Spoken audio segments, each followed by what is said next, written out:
السلام علیکم پیارے دوستو، کربلا کے میدان میں ابن زیاد نے جب حضرت امام حسین رضی اللہ تعالیٰ عنہ کے ساتھ ان کے تمام ساتھیوں کو شہید کر دیا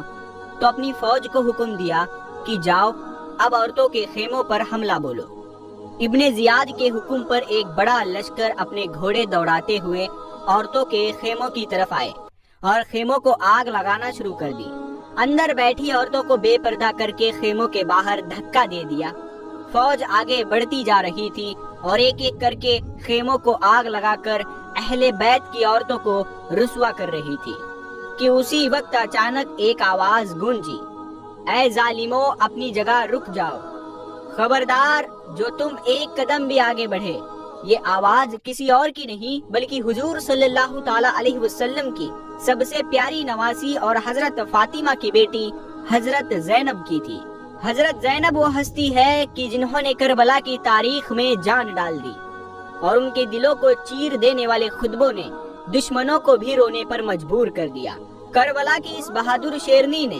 اپنی آنکھوں کے سامنے اپنے بچوں کو قتل ہوتے دیکھا، اپنے بھائی حسین کو دشمنوں کے سامنے بے بس ہو کر خون میں تڑپتا دیکھا اور اپنے چاچاؤں کی گردنیں کٹتی دیکھی، لیکن پھر بھی اپنے نانا حضور صلی اللہ تعالی علیہ وسلم کے دین کی کشتی کو ان ظالموں کے سامنے ڈوبنے نہ دیا۔ حضرت زینب کی پیدائش 5 ہجری میں ہوئی اور خود حضور صلی اللہ تعالی علیہ وسلم نے آپ کا نام زینب رکھا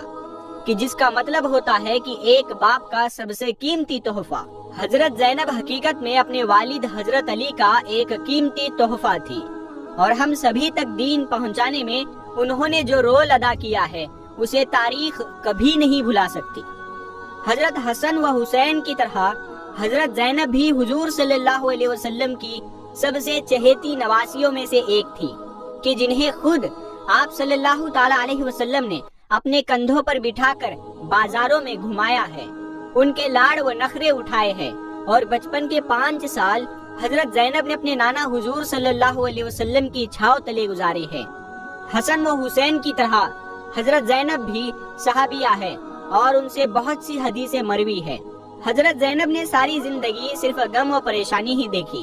ان کی زندگی میں اتنی زیادہ تکلیفیں آئی کہ ان کا نام ہی ام المصائب رکھ دیا گیا۔ عربی میں اس کا مطلب ہوتا ہے پریشانیوں کی ماں۔ سب سے پہلے اپنے نانا حضور پاک صلی اللہ علیہ وسلم کی وفات کا ایسا غم جسے بڑے بڑے صحابہ اکرام بھی برداشت نہ کر سکے۔ جب حضرت زینب کو اپنے نانا کی وفات کی خبر ہوئی تو دل پر ایسی چوٹ لگی کہ اس کے بعد وہ اکثر خاموش ہی رہتی۔ ابھی اس واقعے کو 6 مہینے ہی نہیں گزرے تھے کہ آپ کی امی حضرت فاطمہ بھی اس دنیا کو چھوڑ کر چلی گئی۔ امی کی وفات کے بعد گھر کی ساری ذمہ داری حضرت زینب پر ہی آ گئی۔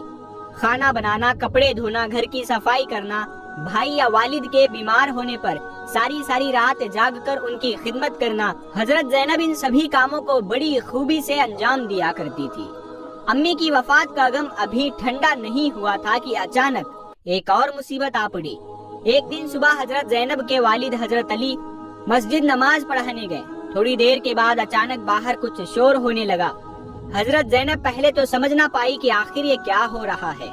لیکن کچھ دیر بعد جب لوگوں نے آ کر گھر کا دروازہ کھٹکھٹایا تو حضرت زینب گھبرا کر دروازے کے پاس گئی اور جب دروازہ کھولا تو ہوش ہی اڑ گئے۔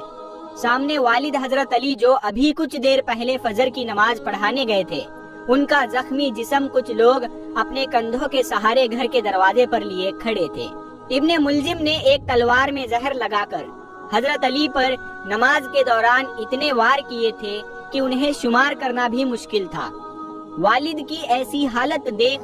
حضرت زینب کا دل تڑپ اٹھا۔ امی کی وفات کا غم ابھی ٹھنڈا نہیں ہوا تھا اور اب والد بھی اس معصوم لڑکی کو چھوڑ کر جا رہے تھے۔ حضرت علی رضی اللہ تعالیٰ عنہ اپنے اوپر ہونے والے حملے کے بعد صرف 2 دنوں تک زندہ رہے۔ ان 2 دنوں میں حضرت زینب کبھی تو مصلی پر بیٹھ کر اللہ سے فریاد کرتی اور اپنے والد حضرت علی کی شفا کے لیے اللہ کی بارگاہ میں جھولی پھیلا کر دعائیں مانگتی، اور کبھی جلدی سے دوڑ کر اپنے والد کے پاس آتی اور انہیں اپنے ہاتھوں سے روٹی اور کھانا کھلانے کی کوشش کرتی۔ باپ کے درد کو ایک لڑکی ہی محسوس کر سکتی ہے۔ پیارے دوستو، وہ کیا منظر ہوتا ہوگا کہ جب حضرت علی زخموں سے چور ہو کر بستر پر تڑپتے ہوں گے اور گھر میں موجود ان کی یہ پیاری سی بچی بی بی زینب دوڑ دوڑ کر اپنے والد کی خدمت کرتی ہوگی اور دل ہی دل اللہ سے فریاد کر رہی ہوگی کہ اے اللہ میرے بابا کو صحیح کر دے، میرا ایک ہی تو سہارا ہے، کیا وہ بھی آپ مجھ سے چھین لیں گے؟ لیکن قدرت کو تو کچھ اور ہی منظور تھا اور دنیا کو دکھانا تھا کہ اے لوگو یہ اہل بیت ہے، میں جس سے سب سے زیادہ محبت کرتا ہوں اسے دنیا میں سب سے زیادہ تکلیفیں دیتا ہوں۔ اسی لیے ابھی 2 دن بھی نہ گزرے کہ والد حضرت علی نے بھی بیٹی زینب کی آنکھوں کے سامنے دم توڑ دیا اور یہ معصوم بیٹی اندر ہی اندر آنسوؤں کے گھونٹ پی کر رہ گئی۔ اب حضرت زینب کے پاس صرف اپنے بھائی ہی تھے کہ جنہیں دیکھ کر وہ اپنے دل کو دلاسا دیتی کہ اے زینب پریشان نہ ہو، تمہارے ماں باپ نہیں تو کیا ہوا، اللہ نے تمہیں سچی محبت کرنے والے بھائی دیے ہیں، وہی تمہارے لیے کافی ہے۔ لیکن شاید اس معصوم بہن کو نہیں پتا تھا کہ ابھی زمانہ ایک اور کروٹ بدلے گا اور یہ ظالم دنیا اس بہن سے اس کے بھائیوں کو بھی چھین لے گی۔ وقت گزرتا گیا، آخر ایک وہ دن بھی آ گیا جس رات حضرت حسن رضی اللہ تعالیٰ عنہ کو زہر دیا گیا۔ اس رات حضرت زینب مصلی پر بیٹھی عبادت کر رہی تھی اور ان کے بھائی حضرت حسن دن بھر کے تھکے آرام فرما رہے تھے کہ تبھی اچانک رات میں حضرت حسن رضی اللہ تعالیٰ عنہ کی آنکھ کھلی تو بہن زینب کو آواز دے کر بلایا۔ بھائی کی آواز سن کر بہن زینب نے جلدی سے نماز کا سلام پھیرا اور دوڑتی ہوئی اپنے بھائی حضرت حسن کے پاس آ پہنچی تو حضرت حسن نے بہن زینب کو اپنے پاس بٹھاتے ہوئے کہا کہ اے میری پیاری بہن، آج میں تمہیں کچھ بتانا چاہتا ہوں، بہت غور سے سننا۔ اے زینب، ابھی میں نے ایک خواب دیکھا، مجھے میرے نانا جی نظر آئے تھے، وہ مجھ سے کہہ رہے تھے کہ اے حسن تجھے لینے میں آ گیا ہوں۔ یہ سن کر حضرت زینب بے اختیار رونے لگی، لیکن حضرت حسن نے کہا کہ اے میری بہن، اللہ پر بھروسہ رکھو، اگر مجھے کچھ ہو گیا تو تم ہی میرے بچوں کا خیال رکھنا۔ پھر حضرت حسن نے فرمایا کہ اے زینب، مجھے پیاس لگ رہی ہے، اسی لیے جاؤ اور گھڑے سے میرے لیے پانی لے آؤ۔ حضرت زینب اٹھ کر گھر کے کونے میں رکھے گھڑے کے پاس گئی، آنکھوں میں آنسو بھرے تھے، پاس پہنچ کر دوپٹے سے اپنے آنسو پوچھے اور پھر ایک پیالے میں پانی نکالنے لگی، لیکن دل پر بھائی کی بات کا غم ایسا طاری تھا کہ خود کو سنبھال نہ سکی اور اسی جگہ پر بیٹھ کر بہت دیر تک روتی رہی۔ پھر جلدی سے پیالے میں پانی بھرا اور بھائی حسن کے سامنے لا کر رکھ دیا۔ پیارے دوستو، یہ وہی گھڑا تھا کہ جس میں دشمنوں نے حضرت حسن کو شہید کرنے کے لیے زہر ملایا تھا، اور وہ زہر اتنا تیز تھا کہ حضرت حسن نے جیسے ہی اس پیالے کا پانی پیا تو پہلے تو کچھ بھی محسوس نہ ہوا، لیکن تھوڑی دیر بعد اچانک خون کی الٹیاں ہونے لگی اور پھر دیکھتے ہی دیکھتے حضرت حسن کی طبیعت ایسی خراب ہوئی کہ ان کا چہرہ زہر کے اثر سے ہرا پڑ گیا۔ بیچاری زینب بھائی کی ایسی حالت دیکھ برابر روئے جا رہی تھی اور سمجھ چکی تھی کہ میرے بھائی نے جو کہا تھا کہ مجھے میرے نانا لینے آ چکے ہیں وہ بات سچ ہونے کے قریب ہے۔ بھائی حسن کی وفات کے بعد بہن زینب نے وہ منظر بھی دیکھا کہ کیسے بنو امیہ والے تلوار لے کر نکل آئے تھے اور حضرت حسن کو ان کے نانا کے بغل میں دفن ہونے سے روک رہے تھے۔ بنو امیہ والوں نے کہہ دیا تھا کہ اگر حسن کی قبر حضور صلی اللہ تعالی علیہ وسلم کے پاس بنائی گئی تو ہم اپنی تلواروں سے خون کی ندیاں بہا دیں گے، کیونکہ جب ہمارے خاندان کے ایک فرد حضرت عثمان کو اس جگہ دفن نہیں ہونے دیا گیا تو ہم حضرت حسن کو بھی یہاں دفن نہیں ہونے دیں گے۔ لیکن اسی وقت حضرت ابو ہریرہ رضی اللہ تعالیٰ عنہ نے آ کر حضرت حسین کو سمجھایا اور کہا کہ اے حسین، کیا تمہیں اپنے بڑے بھائی حسن کی وہ وصیت یاد نہیں جو انہوں نے وفات کے وقت کہی تھی کہ اگر نانا کے بغل میں قبر بنانے پر کچھ لوگ مخالفت کرے تو لڑائی جھگڑا مت کرنا، بلکہ مجھے میری امی حضرت فاطمہ کے بغل میں لے جا کر دفن کر دینا۔ یہ سن کر حضرت حسین رضی اللہ تعالیٰ عنہ کا غصہ ٹھنڈا پڑ گیا اور کہنے لگے کہ چلو اب میرے بھائی حسن کی قبر میری امی کے بغل میں بناؤ، اور پھر شام ہوتے ہوتے حضرت حسن کو جنت البقیع میں ان کی امی حضرت فاطمہ کے بغل میں دفن کر دیا گیا۔ بڑے بھائی حضرت حسن کی وفات کو ابھی زیادہ دن نہیں گزرے تھے کہ ظالم یزید نے چھوٹے بھائی حضرت حسین کو اپنا نشانہ بنا لیا اور پھر کربلا کے میدان میں حضرت حسین رضی اللہ تعالیٰ عنہ کو ایسی بے دردی کے ساتھ شہید کیا کہ پوری اسلامی تاریخ میں ایسی شہادت کبھی نہیں ہوئی تھی کہ رسول کے اس پیارے نواسے کو پہلے تو کئی دنوں تک پیاسا رکھا گیا، آنکھوں کے سامنے ہی سارے بھائیوں کو اور لڑکوں کو شہید کر دیا گیا، پھر آخر میں حضرت حسین پر بھی ظالم ابن زیاد نے تلوار اٹھا لی۔ سارا لشکر ایک طرف تھا اور حضرت حسین اکیلے دوسری طرف تلوار لیے کھڑے تھے۔ حضرت زینب کربلا کے میدان میں سجدے میں تھی اور اللہ سے رو رو کر دعائیں کر رہی تھی کہ یا اللہ میرے بھائی حسین کی مدد فرمانا، لیکن شاید قدرت کو کچھ اور ہی منظور تھا، اسی لیے لڑتے لڑتے ظالم فوج نے حضرت حسین کو بھی شہید کر دیا اور ان کا سر کاٹ کر نیزوں پر لٹکا دیا۔ حضرت حسین رضی اللہ تعالیٰ عنہ جس وقت کربلا کے میدان میں دشمنوں سے لڑنے جا رہے تھے تو اپنی تلوار کو ایک پتھر پر تیز کرتے ہوئے بہن زینب کو اپنے پاس بلایا اور کہا کہ اے میری بہن، اگر آج لڑتے لڑتے میں شہید ہو جاؤں تو میرے بچوں کا خیال رکھنا، اور ہو سکے تو ان دشمنوں سے میرے پیاسے بچوں کے لیے پانی مانگ لینا، شاید انہیں میرے بچوں پر ترس آ جائے اور وہ انہیں 2 گھونٹ پانی پلا دے۔ حضرت زینب نے جب یہ سنا تو رو رو کر برا حال ہو گیا، لیکن حضرت حسین اس وقت تک کربلا کے میدان میں جا چکے تھے۔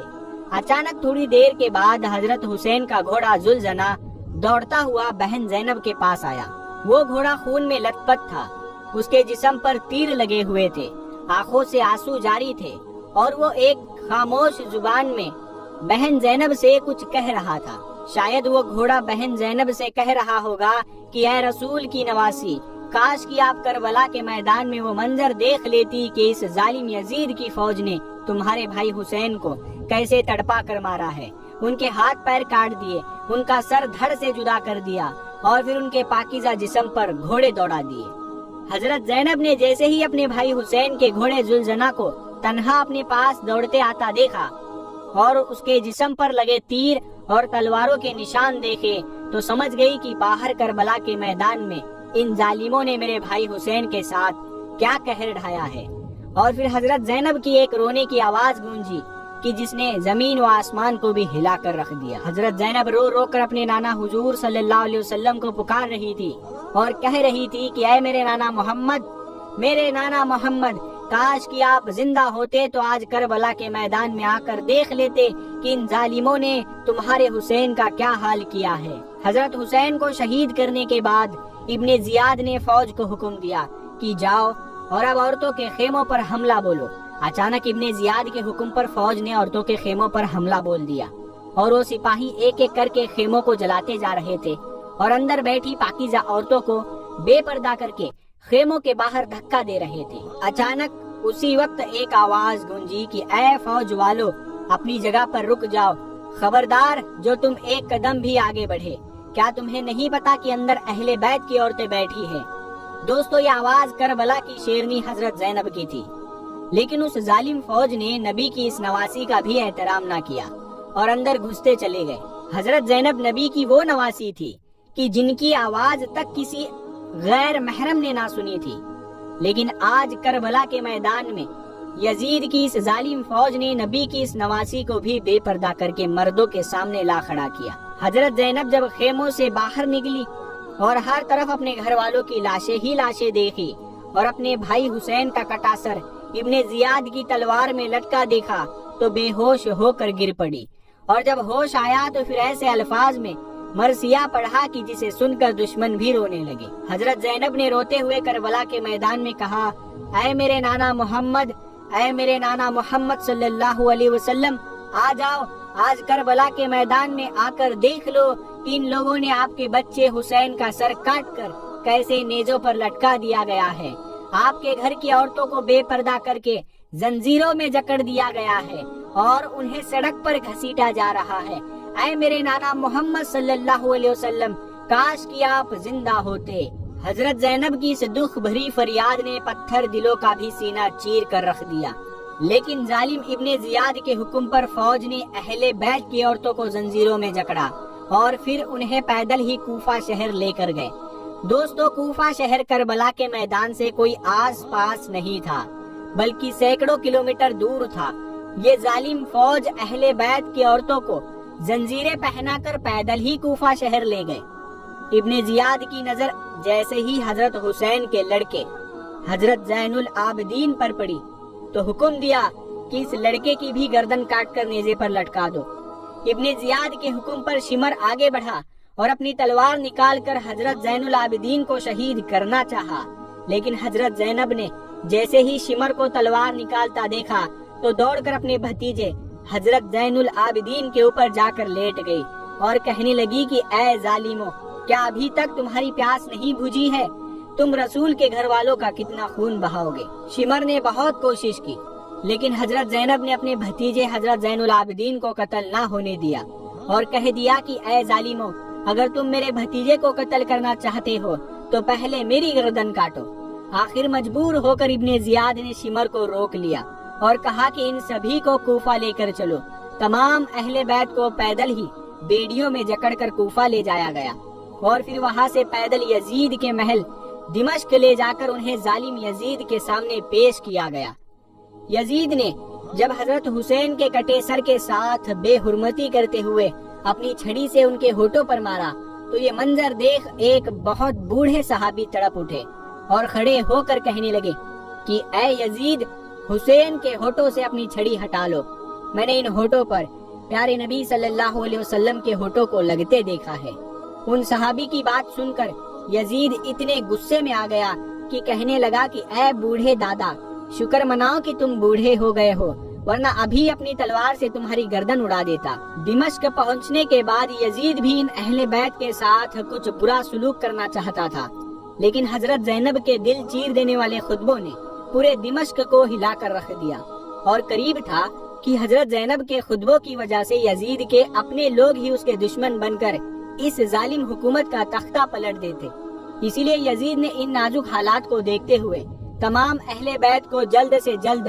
دمشق سے مدینہ روانہ کر دیا اور اس نے حضرت حسین کا کٹا سر بہن زینب کے ہاتھ میں رکھتے ہوئے کہا کہ آپ لوگ سلامتی کے ساتھ اپنے شہر مدینہ لوٹ جائیں۔ پیارے دوستو، امید کرتے ہیں کہ آپ کو آج کا یہ واقعہ پسند آیا ہوگا۔ اگر یہ ویڈیو آپ کو اچھا لگے تو آپ لوگ اس ویڈیو کو اپنے دوستوں تک معلومات کے طور پر شیئر کریں تاکہ لوگوں کو اس کے بارے میں پتا چل سکے کہ واقعہ کربلا کے بعد